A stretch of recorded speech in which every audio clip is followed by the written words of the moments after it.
అధ్యక్షులు శ్రీనివాస్ గారు, మన విప్పు వేములవాడ ఎమ్మెల్యే శ్రీనివాస్ గారు, అదేవిధంగా ఈ ధర్నాలో పాల్గొంటున్నటువంటి అనేక మంది నాయకులు, సోదరీమణులు, మార్కెట్ కమిటీ అధ్యక్షులు, వేములవాడ సిరిసిల్ల పార్టీ వివిధ పదవులలో ఉన్నటువంటి SC cell, BC cell, minority cell, మహిళా విభాగం, మరి అదేవిధంగా గ్రామాల నుంచి వచ్చినటువంటి కాంగ్రెస్ నాయకులు, కొత్తగా ఎన్నికైనటువంటి సర్పంచులు అందరికి కూడా ఈరోజు ఒక ముఖ్యమైనటువంటి సంఘటన మీద, సో ఈ విధంగా ఈరోజు ఒక ముఖ్యమైనటువంటి సంఘటనను నిరసిస్తూ ఈరోజు భారత ప్రభుత్వం అధికారంలో ఉన్నటువంటి భారతీయ జనతా పార్టీ చేసినటువంటి ఒక దుర్మార్గమైనటువంటి కార్యక్రమాన్ని నిరసిస్తూ మరి మన నాయకులు శ్రీమతి సోనియా గాంధీ గారు, రాహుల్ గాంధీ గారుల పైన పెట్టినటువంటి కేసును కోర్టు కొట్టేసినటువంటి సందర్భంగా, పెట్టినటువంటి వాళ్ళనే తప్పు చేసినటువంటి సందర్భంగా ఈరోజు భారతీయ జనతా పార్టీ కావాలని మన నాయకత్వానికి ఆపాదించడానికి ప్రయత్నించినటువంటి దుర్మార్గమైనటువంటి ప్రక్రియను నిరసించడానికి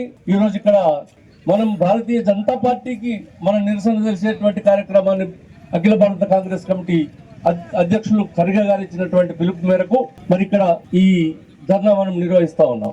ఈ దేశం లోపల ఉన్నటువంటి 140 కోట్ల మంది భారత ప్రజలకు తెలుసు శ్రీమతి సోనియా గాంధీ గారు, రాహుల్ గాంధీ గారు ఏ కుటుంబం నుంచి వచ్చినారు, ఏ త్యాగాల పునాదులపైన ఈ కాంగ్రెస్ పార్టీ నిర్మించబడ్డది. స్వతంత్రం రాకముందు కానీ, స్వతంత్రం వచ్చిన తర్వాత కానీ మహాత్మా గాంధీ, పండిట్ జవహర్లాల్ నెహ్రూ, శ్రీమతి ఇందిరా గాంధీ, రాజీవ్ గాంధీ, సోనియా గాంధీ గారు, అదేవిధంగా ఇప్పుడు రాహుల్ గాంధీ, ఏదో కుటుంబం ఒక్కసారి చరిత్ర చదివి చూస్తే తెలుస్తుంది భారతీయ జనతా పార్టీ నాయకులు. మీరా ఈ కుటుంబాన్ని గురించి కానీ, ఈ కుటుంబంలో అనేక త్యాగాలకు అలవాలమైనటువంటి వ్యక్తుల పైన నిందలు వేసేటువంటి ప్రయత్నమా మీరు చేయడం? ఎంత ధైర్యం మీకు! ఇవాళ పండిట్ జవహర్లాల్ నెహ్రూ గారు అలహాబాద్ లో ఉన్నటువంటి ఆయన ఒక పెద్ద భవనాన్ని ఆ కాలం లోపల రాచరిక వ్యవస్థలో స్వతంత్రం రాని కాలం లోపల ఆయనకున్నటువంటి పెద్ద భవనాన్ని ఒకటి ఆనాడు జాతికి అంకితం చేసినారు. ఎవరైనా అలహాబాద్ కు మరి ప్రయోగకు పోయినట్టయితే అక్కడ చూడొచ్చు. ఈరోజు అక్కడ అది ఒక పెద్ద బిల్డింగ్ గా నెహ్రూ గారి స్మారక చిహ్నంగా అక్కడ పోయిన వాళ్ళందరికీ అది చూపెడతారు. ఆయన ఇల్లు ఎంత గొప్ప భవనమో చూడండి. అంతేకాదు ఈ దేశ నడిగడ్డపై ఈ దేశం సమగ్రత కొరకు అవసరమైతే నా ప్రాణం పోయినా పర్వాలేదని మాట్లాడినటువంటి శ్రీమతి ఇందిరాగాంధీ గారు ప్రధానమంత్రిగా ఉండి ఆనాడు కొంతమంది దుర్మార్గుల ముష్కరుల తుపాకీ తూటాలకు బలి అయి ఆమె రక్తాన్నంతా ఈ భారత నేలపైన ధరబోసినటువంటి సంగతి మీరు మర్చిపోయినారా అని అడుగుతా ఉన్నా.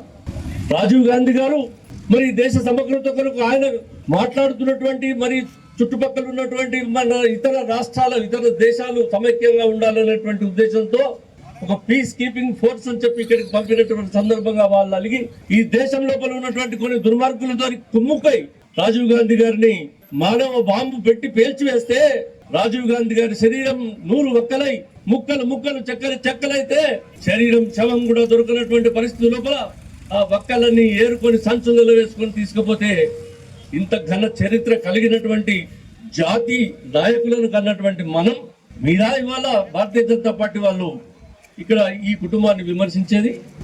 ఎన్నటి నేషనల్ హెరాల్డ్ పేపర్, ఎన్నటి జరిగిన అవినీతి, ఏం అవినీతి జరిగిందని చెప్పి వాళ్ళు మీరు మనీ లాండరింగ్ మరో ఈడీని ప్రయోగించి వీళ్ళ యొక్క పరుగులకు నష్టం కలగాలనేటువంటి కార్యక్రమం తీసుకొని ఈరోజు కుట్రపూరితంగా వేసినటువంటి కేసు మరి ఈరోజు కోర్టు కొట్టివేసింది.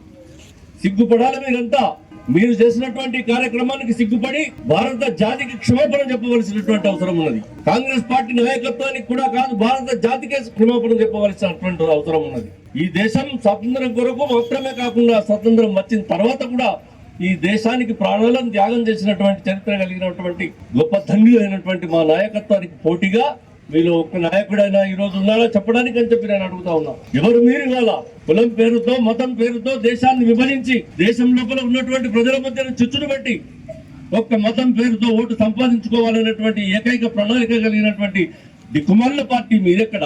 అనేకమైనటువంటి ఇందిరాగాంధీ గారు గరీబీ హటావ్ అనేటువంటి నినాదంతో, రోటీ కపడా ఔర్ మకాన్ అనేటువంటి నినాదంతో ఈ దేశంలో పేదరికాన్ని పారదోలి ఈ దేశంలో ప్రతి ఒక్కడు కూడు గుడ్డ నీడ ఉండేటువంటి కార్యక్రమంతో కూడు గుడ్డ నీడ ఉండేటువంటి విధంగా ప్రణాళికను రచించి ప్రణాళికాబద్ధంగా పండిట్ జవహర్లాల్ నెహ్రూ కాలం నుండి ఈనాటి వరకు ఈ దేశాన్ని సస్యశ్యామలం చేసి ఈ దేశంలో పేద ప్రజలు ఉండకూడదు అనేటువంటి చేస్తున్న ప్రయత్నంలో మరి మీరు ఈరోజు అడ్డు వచ్చి మీ దిక్కుమాలిన ప్రణాళికలతోని ఈరోజు మల్టీ మిలియనీర్లకు, కోటీశ్వరులకు, మరి ఈరోజు దేశంలో ఉన్నటువంటి అనేక మంది గొప్ప గొప్ప పారిశ్రామికవేత్తలు ఎవరైతే డబ్బులలో వాళ్ళ కొమ్ము గాయడానికి మాత్రమే ఈరోజు అధికారంలో ఉన్నారు. మీరు నిన్న మొన్ననే విదేశాలకు పారిపోయినటువంటి వాళ్ళకు కూడా మీరు తొత్తులై వాళ్ళ డబ్బు కొరకు పనిచేస్తూ ఉన్నారు. మీరు మీ నాయకత్వం, మోడీ గారు చేసినటువంటి త్యాగం ఏంది? ఇంతకుముందు మా మిత్రులకు ఆయన చెప్పింది ఛాయ్ అమ్ముకునేటట్టు తప్పుగా ఛాయ్ పశ్చాత్తాపడాలి కానీ ఇంకా తగుదునమ్మా అని ఇంకా నిరసనలు తెలపడానికి, నిరసనలు తెలుపుతున్నటువంటి మాపైకి ఇంకా ఏదో రెచ్చగొట్టేటువంటి కార్యక్రమం చేయడం చాలా సిగ్గుచేటని చెప్పి ఈ సందర్భంగా నేను హెచ్చరిక చేస్తూ, మరి మనమంతా ఈరోజు రేవంత్ రెడ్డి గారి నాయకత్వం లోపల, మరి అదేవిధంగా మహేష్ కుమార్ గౌడ్ గారు ఇచ్చినటువంటి పిలుపు లోపల ఈ కార్యక్రమంలో పాలు పంచుకోవడానికి వచ్చినటువంటి మీకు అందరికీ ధన్యవాదాలు తెలుపుతూ సెలవు తీసుకుంటా ఉన్నా. జై కాంగ్రెస్, జై హింద్.